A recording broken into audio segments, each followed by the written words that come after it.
playing all pretty aggressive the only teams. Character that mattered. Ludovic. Yeah. Oh yeah, Ludwig's kind of sad. But yeah, that was 4-player with some pretty aggressive teams.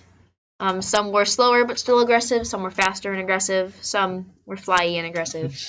But yeah, aggressive-ness. Woo! Punching robots. I got to punch at least one guy off the board. It was This satisfying. is true.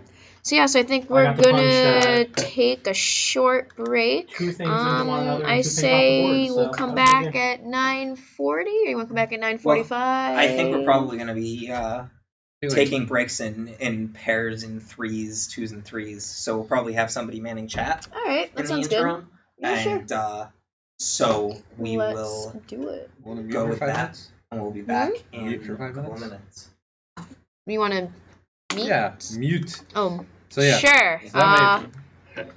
Hang on 1 second. 2v2 teams is actually relevant. Let's talk about that. We should probably do 2v2 next. So 2v2 teams, the way that it is played is you split into those teams, obviously, and so if I were player 1 in the turn order, then my teammate would be player 3 in the turn order. So it goes 1, 2, 3, 4. So I go, then my opponent goes, then my ally goes, and then my other opponent goes. Other than that, the base 4-player in 2v2 is more or less the same. There is an option, if you want to use the 2-player board for it instead of the 4-player, and set up both of your teams in those starting zones so that you're both starting in the same space. But that's entirely up to you. There's also point control, which works great in 2 and 4-player, and works really well in 2v2 because there's a lot that goes on in that game. Yeah, we've yet to show really anything from point control at all. But it's a pretty sweet game mode where you use the component pieces. Each box comes with like a number of customizable terrain pieces that you can place on the board, and on the opposite sides of those is a series of special terrain segments where you can play this format called point control. Can allies combine with each other? That's something that we're trying to figure out.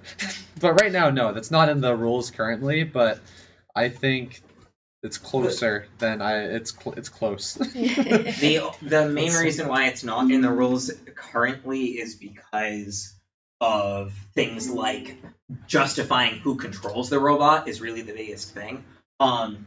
One of the things that we definitely encourage is if you have a custom in-house rule that you want to try playing with, that's absolutely okay with us. Yes. We're all for it, and if it works well for you, go for it. And please tell us about how it works out. Yes, so please. if you find that allies combining with each other is something you do and it works out great, and you figure out how to make it so both people control their robots effectively, then let us know, because we'd love to hear it.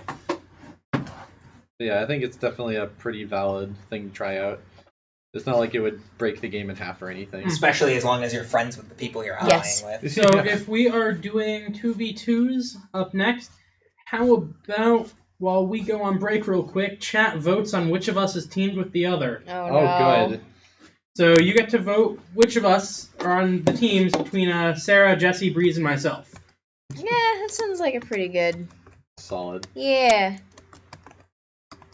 Oh, this is a good way to do it. Brilliant.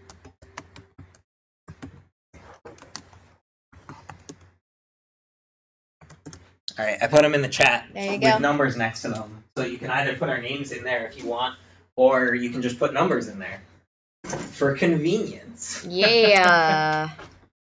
Much class. So we are going to go on break for like 5-10 minutes. Yep. We will be right back.